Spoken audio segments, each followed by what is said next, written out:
Surat cyber crime સેલને મોટી સફળતા મળી છે। પોલીસે બિહારના પટનાથી જામતારા ગેંગ સાથે સંકળાયેલા 4 આરોપીઓને ઝડપી પાડ્યા છે। આરોપીઓ એપીકે ફાઇલ વેચવાનું કામ કરતા હતા।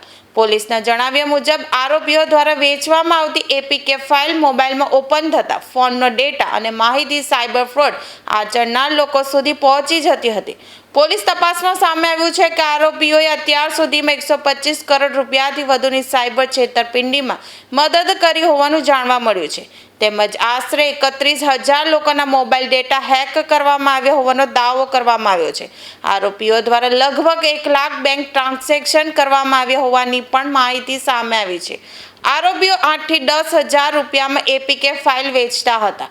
પોલીસે અગાઉ એક આરોપીની ધરપકડ કરી હતી। હાલ ઝહરુલ અંસારી ઉર્ફે ચાંદ, રાજન કુમાર સોની, આદિત્ય રાજ ઉર્ફે અમન અને સમીર ઉર્ફે શક્તિમાન અંસારીની ધરપકડ કરી વધુ તપાસ હાથ ધરી છે। શહેરની સાયબર ક્રાઇમના ડીસીપી વિશાખા જૈન અને એમના માર્ગદર્શન હેઠળ તમામ અધિકારીઓએ થરો ઇન્વેસ્ટિગેશન, ટેકનિકલ ઇન્વેસ્ટિગેશન કરેલું હતું ને એના આધારે ઉત્તર પ્રદેશથી આ એપીકે ફાઇલનો મેઇન માસ્ટરમાઇન્ડ ડેવલપર રોહિત શાક્યા એને ગયા મહિને પકડી પાડવામાં આવ્યો હતો। રોહિત શાક્યાના થરો ઇન્ટ્રોગેશનમાં અમને ખબર પડી હતી કે રોહિત શાક્યાએ અલગ 100થી વધુ એપીકે ફાઇલ ડેવલપ કરી આપેલી છે અને એની ડેવલપ કરેલી ફાઇલોના આધારે 64 થી 65 કરોડ રૂપિયાનું સાયબર ફ્રોડ સમગ્ર દેશમાં થયેલું હતું। આ રોહિત શાક્યાની ધરપકડથી અટકી ના જતાં રોહિત શાક્યાના લેપટોપ, એના મોબાઈલ, એનું થરો ઇન્વેસ્ટિગેશન કરવામાં આવ્યું હતું।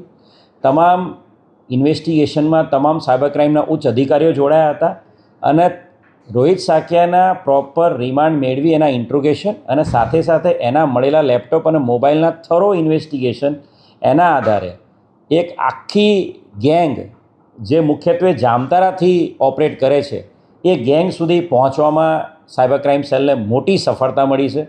સાયબર ક્રાઇમની અલગ ટીમોએ કુલ મળીને 2,500 કિલોમીટર જેટલી જર્ની કરી, સમગ્ર દેશના અલગ રાજ્યોમાં ટીમો મોકલી અને અંતે બિહાર પટના ખાતેથી આ જામતારા ગેંગના 4 વધુ સભ્યોને પકડી પાડેલા છે।